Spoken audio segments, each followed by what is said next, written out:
Hello everyone, welcome back to my channel to Only Movies, and today I'm gonna do another video reaction to like what I did last year before with the Cosmic Wonder when he was explaining about the script about the Avengers movie and all this kind of stuff. But with this time is different. It's gonna be talking about clues from a YouTuber I just saw a few days ago, which caught my attention because he was telling me there's it wasn't planned on.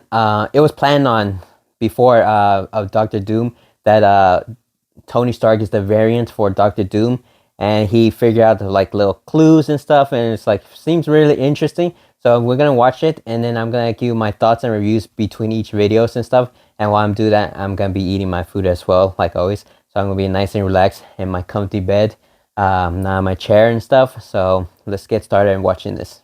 So it's from Nerd Talk. If you guys want to check out his video as well, he has so many videos talking about different stuff of the Avengers Doomsday that's coming up. So if you're interested, I recommend you go watch Thinks it. Robert Downey Jr. return as Doctor Doom is just a desperate Marvel cash grab. They're wrong, because the truth is, Tony Stark was always Doctor Doom, and the MCU has been leaving the clues in plain sight for almost 2 decades. From the first masked Tony builds in Iron Man, to Howard Stark's videotape message in Iron Man 2, to his haunting future vision in Avengers Age of Ultron. Today, I'm compiling every hidden MCU clue discovered so far, straight from the movies, the shows, and even Marvel's own creators. That proves Tony Stark doesn't just look like Doctor Doom. He was always him. Clue number 1. Tony Stark was adopted. I know, until now, we were all supposed to believe that the Tony Stark we followed since Iron Man 1 was the one and only Tony Stark in the entire multiverse. But what if Marvel tricked us? What if Tony Stark was actually a Doctor Doom variant adopted by the Starks? It sounds impossible until you look at one specific scene in Avengers Endgame. When Tony traveled back in time with Steve Rogers to 1970, he ended up face-to-face with his father one last time. It was meant to be a final emotional farewell between father and son. But in reality, Marvel used that moment to plant a Doctor Doom clue. During the elevator scene, Howard casually mentions that his wife is about to give birth, and Tony immediately reacts in a way that feels wrong. He looks confused, like something isn't adding up.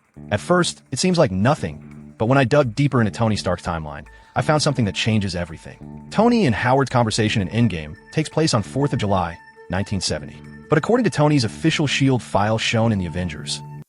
So for me, that people have so much time to find these clues and stuff, to know all this stuff, man, they're on a whole different level in my opinion. Because I wouldn't guess any of that kind of stuff, or we'll see the stuff, but it goes too fast and stuff, and I can't pay attention or anything.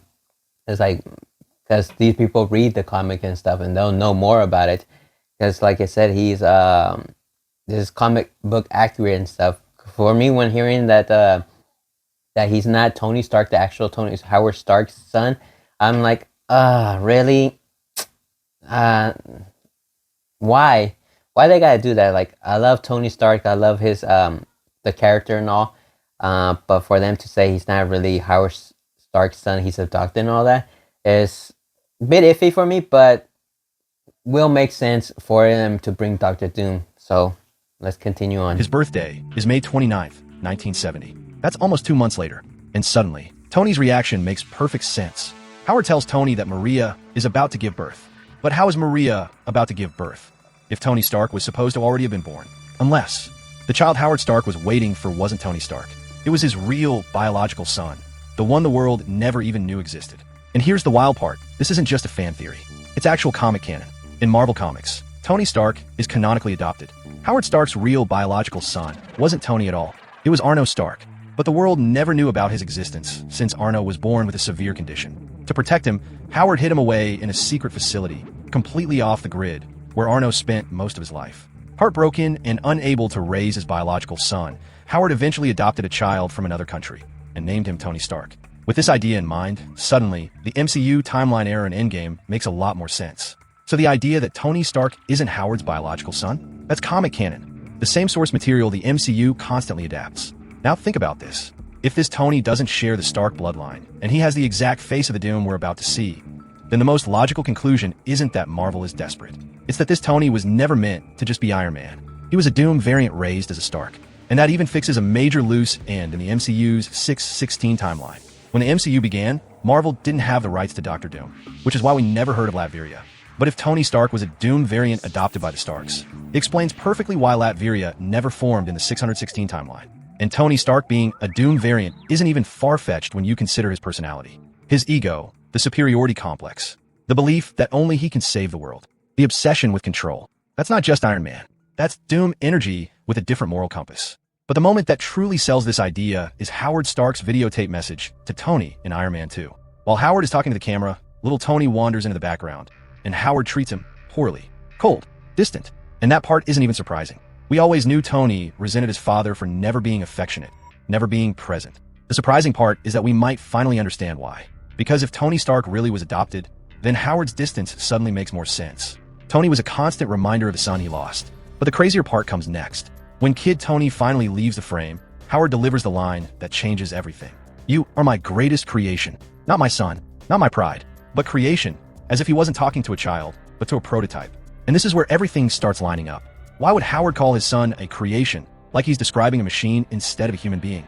And how would he know that the kid he barely interacts with, a kid he seems to tolerate more than love, would grow up to be a genius capable of inventing an entirely new element? See, that's kind of like what maybe most of us didn't realize when we saw Iron Man 2, when he said, "You are my greatest creation." For me, the first time I saw it, when he said that, I was thinking like maybe he says that to a father saying that to his son, that, "Hey, I made you." It's not just I like something I do with machines that I made and build and stuff. With your person, you made it with not just him by himself, of course, or like a man and a woman and all. But what he's trying to say, like, I feel like what I think in my thoughts, like when I first heard it, is saying like, "Hey, you are much better than my creation. That something I did better than just these machines being rich and all. You are my son. That's the best creation I ever done." But what he's saying, Nerd Talk, is something way different. That's gonna be way off for what I thought. But like I said, it's like I didn't catch that. I didn't think of it that way. And like I said, I didn't know there's a Tony Stark variant, Doom variant, and all that. Because really, I haven't read any of the comics like that. But learning about all this is mind-blowing. Unless he engineered that outcome. In the comics, Howard literally experimented on Arno in a desperate attempt to save him. So when Howard calls Tony his greatest creation, it may not be poetic. It may be literal. And suddenly, that scene in Iron Man 2 feels less like a heartfelt message and more like a quiet confession. Howard wasn't admiring a child. He was admiring something he built, possibly even using Tony as a test subject, hoping the knowledge he gained from him could one day save his real biological son. And if that's true, then Tony Stark's entire life wasn't destiny. It was design. But this is only the beginning. Because the next clue is where things stop being coincidence. Tony Stark's technology. This is the detail that finally convinced me Tony Stark might actually be Doctor Doom. And it all traces back to the very beginning of the MCU in Iron Man 1. The first time Tony Stark ever built a suit, the Mark I, inside that cave in Afghanistan. He forged it out of scrap metal and pure survival instinct. But look closely at the mask of the Mark I. The rectangular eyes, the raw, industrial metal, the brutal, medieval shape. It's Doctor Doom's mask. The very first face Tony Stark ever created. Okay, if in the Doctor Avengers Doomsday, if they use that mask, that's gonna be amazing. I hope they use that mask from Mark 1. Because if they don't, and I'm sure they're gonna redesign it and stuff, but for me, it'll be much better if they use the Mark 1 mask instead of doing a redesign and stuff. I really didn't like the one they did show. Well, it's kind of hard to see from Fantastic Four, because it looked, for me, well, of course it's gonna be plastic and on like a Halloween costume. But if they use that one, it's gonna be mind blowing, and it's gonna drive the audience crazy. The fans crazy. In the MCU, looked like the villain he may have always been destined to become. That level of symbolism doesn't feel accidental. And if you look at Doctor Doom's mask in the Fantastic Four post-credit scene, you'll notice something wild. Even though it's based on Doom's classic comic design, it includes a few key modifications, and those changes make it look far more like Tony's Mark I helmet. The same harsh metal, the same narrow eye slits, the same welded, brutal shape. It's almost as if Doom's mask wasn't just inspired by the comics. It was echoing Tony Stark's very first creation. It's almost as if Marvel was showing us the connection from the very beginning, and we just didn't see it. But this wasn't the only technology Tony Stark built that mirrors Doctor Doom. Tony created the Iron Legion, while Doom is famous for his Doombots, loyal, armored extensions of himself. Both men built mechanical armies in their own image. But the most blatant parallel of all came in Endgame. The very last piece of technology Tony ever created was the Time Platform. And this is the exact same type of technology Doctor Doom is known for in the comics. multiversal travel, dimensional gateways, reality jumping machinery. The designs are different, sure, but the concept is the same. The only real difference is that Tony had to invent a time travel GPS to navigate the platform, while Doom never needed one. But still, that's a part of the concept. And here's where it gets even crazier. Doom's canonical version has already been introduced into the MCU through Doctor Strange in the Multiverse of Madness. The very first time Reed Richards appears in the MCU, he arrives using a teleportation platform, and the film's director confirmed that this platform was directly inspired by Doctor Doom's version from the comics. So is John. Hello, Stephen. Teleportation device he uses to get into the scene is something we took from the comics. That's Doctor Doom's time door, time platform. From beginning to end, Tony Stark's entire life journey has been echoing Doctor Doom. Not by coincidence, but by design. And it's almost poetic that this same technology might have been the very thing that opened the door for the Doom we're about to see in Avengers Doomsday, as we are about to see in clue number 3. The Nightmare in Avengers Age of Ultron. Right in the first act of Avengers Age of Ultron, Wanda uses her chaos magic to drag Tony Stark into his worst nightmare, a vision where every Avenger lies dead, and he's the only one left standing. At the time, it looked like nothing more than Tony confronting his deepest fear. We all assumed it was about Thanos, but Tony's real future ended in the exact opposite way. He died so the Avengers could live. So what if that vision wasn't a nightmare at all? What if it was a future? Let's look at the facts. Wanda's chaos magic, which was awakened by the Mind Stone, can access the multiverse.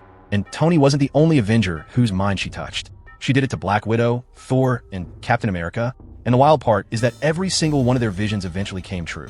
In Cap's vision, the war was over and he finally had his dance with Peggy. In Natasha's vision, she was dragged back into her Red Room past. And in Black Widow, she literally returns to confront it. In Thor's vision, his home and family were destroyed. Exactly what happened in Ragnarok and Infinity War. Even Wanda herself, when she touched the Mind Stone, saw her future as the Scarlet Witch. So why would Tony be the only exception? The answer is simple. He wasn't. Multiverse of Madness revealed that dreams and visions are windows into the multiverse. Tony didn't see a nightmare. He saw the future of his variant. Tony saw the destiny of the Doom variant version of himself, the one who survives while everyone else falls. That vision I wasn't— think that's crazy because everyone with that dream, I thought it was about Thanos because we all knew because it was building up more about Thanos. We had, of course, that time Disney didn't have the rights to Fox Fantastic Four, so we didn't think about it. It's like, oh, it's gonna be connecting with Doctor Doom and all that. For them, it's like, it's Thanos. Of course, it's gonna be Thanos. No way, it's gonna be Doctor Doom or any other villains that they don't have the rights for, because that's all they have the rights for. It's just Thanos and a few villains, not everyone. But like he said, they probably were building it up little by little because they knew they were gonna buy the rest of the Marvel characters from Fox and stuff. So they have now X-Men, Fantastic Four. So they were building up little by little, which sounds pretty amazing. So like I said, it's mind blowing to hear all this. Warning about Thanos. It was the birth of Doctor Doom. And Tony's lines later in the movie, during his conversation with Nick Fury, practically confirm it. And I'm the man who killed the Avengers. So I'm all dead, Nick. I felt it. The whole world, too. Because of me. I wasn't tricked. I was shown. It wasn't a nightmare. It was my legacy. The end of the path I started us on. He speaks like he lived that moment, like he wasn't imagining it. He was remembering it. Because in a way, he was, for a Doom variant, that apocalyptic future wasn't fear. It was memory. And now it genuinely looks like Doomsday will be the end of the path Tony Stark unknowingly set in motion. To bring everyone back, Tony discovered time travel, the very thing that causes incursions, the exact threat the Avengers are now racing toward. And it's also the mechanism that opens the door for Doctor Doom. The door Tony sees in his Age of Ultron vision isn't symbolic. It's a multiversal portal. But if you still don't believe this is true, you're about to. Because the clue Marvel planted 16 years ago is impossible to ignore. The ending of Iron Man closes with Tony Stark delivering his iconic line, "I am Iron Man." And then the credits roll with the song Iron Man by Black Sabbath. At the time, it felt like the obvious choice. The name matched, the riff was legendary, everything fit. But once you actually look at the lyrics, everything changes. Look at this line. He was turned to steel in the great magnetic field when he traveled time for the future of mankind. That is exactly what Tony Stark does in Avengers Endgame. He discovers time travel to save humanity from Thanos' snap. Then the chorus hits. Nobody wants him. He just stares at the world, planning his vengeance that he will soon unfurl. After Tony's sacrifice in Endgame, the world moved on. But for a variant who lost everything, watching the world forget him, that's the perfect fuel for revenge. He's no longer the savior. He becomes the silent observer, watching the world and planning his return. And then the lyrics get even more chilling. Now the time is here for Iron Man to spread fear. Vengeance from the Grave, kills the people he once saved. The Tony Stark we knew in the main MCU timeline died saving the Avengers and rest of the world. So RDJ returning as Doctor Doom, and Tony Stark being a Doom variant, becomes, symbolically, Vengeance from the Grave. The hero who once sacrificed himself to save the universe returns to destroy or reorganize the very people he saved. And then comes the final blow. Heavy boots of lead, fills his victims full of dread, running as fast as they can. Iron Man lives again. I think that's crazy if that's what when they playing the song for Iron Man movie, that's what they were thinking. Like, hey, it's perfect because this lyric goes with it, and then we could bring him back as Doctor Doom. I don't know if they Marvel did this when Black Sabbath was playing this song, or Black Sabbath. I don't know. I exactly don't know exactly the timeline for the song in the Iron Man, the comic book, if when they came out, if it was the same time or before or so. But I think that's crazy if they were like, Black Sabbath was ahead of its time if they did that before the Iron Man comic book. But that's, or Marvel got inspiration for that, and okay, they did that. That's like, I think that's crazy. Just listening to each part of those lyrics is like, okay, little by little, he's becoming Doom. Like, I think that's crazy, but sounds pretty cool. But let's continue on. It's not the return we expected, but it might be the return the song predicted. Iron Man lives again, but this time, the man inside the armor doesn't bring hope. He brings fear. He returns as the tyrant who believes the only way to save the multiverse is to rule it. And yes, the song was written decades before the movie, but the choice of that song, that was 100% Marvel. Back in 2008, that song felt like the perfect way to end the film. But in the context of 2026, it suddenly has a completely different meaning. And the fact that the Russo brothers said Tony's snap is directly connected to Avengers Doomsday almost confirms it. Iron Man lives again, but not as the hero who sacrificed himself. Bonus clue, symbolism in Spider-Man Far From Home. Before we jump into the bonus clue, let me give you a tip worthy of an Avenger. During Mysterio's illusions, we see a zombified Iron Man crawling out of a grave, surrounded by thick green mist. Green is Doctor Doom's signature color. Yes, it's also Mysterio's color, but the image of Tony Stark returning from the dead, bathed in emerald light, feels like something more than a simple scare tactic. It plays like a visual omen, a hint at Robert Downey Jr.'s return, this time wearing Doom's green cloak. That scene symbolized how Tony's death haunted Peter Parker. And now, it looks like that illusion is about to become reality. Because with Doctor Doom arriving, a Doom who looks exactly like Tony Stark, the dead man Peter loved most, is about to come back to haunt him again. And if all these clues weren't enough, there's one more thing that pushes these clues from possible to inevitable. Kevin Feige originally wanted Robert Downey Jr. to play Doctor Doom long before Iron Man was ever made. Back when the 2005 Fantastic Four movie was in development, RDJ was actually considered for the role of Doom. That's who Feige wanted him to be. Which means these clues might not be coincidences at all, but a subtle way of giving RDJ that role after all, just in a hidden multiversal form. So now I want to know, do you think Tony Stark was always meant to become Doctor Doom? Or is Marvel rewriting history just to bring RDJ Crazy back? if they really were planning this. If I'm not sure. I want to say I saw a video a while back that someone was mentioning that Robert Downey Jr. was trying to become Doctor Doom when back in Fantastic Four was coming out in 2005. He was trying to do play as him, but I guess he got rejected, and now he has this second chance again, and he has this opportunity to do it again, but with Marvel, and it's gonna be bigger and stuff and more connected and all. So I think it's mind blowing. It's pretty amazing. But let me know down in the comments what you guys think. Do you think it's all these clues? Is it true? Did it change your mind? Do you think Marvel is desperate or not that desperate with this? Because like I said in other videos, I thought Marvel was really desperate, and I still think they are, because they had so much to do. For me, what they could have done first was the Kane Dynasty. I'm sure we could have seen Doom at the end of Kane Dynasty, and then that would have been mind-blowing. And then you could see Doom at Secret Wars. But sadly, with everything that happened with the actor, they had to remove him and stuff and start from scratch and go right away with Doctor Doom because he's the next big baddie. But like I said, let me know down in the comments what you guys think. But don't forget to like and subscribe, and I'll see you guys next time.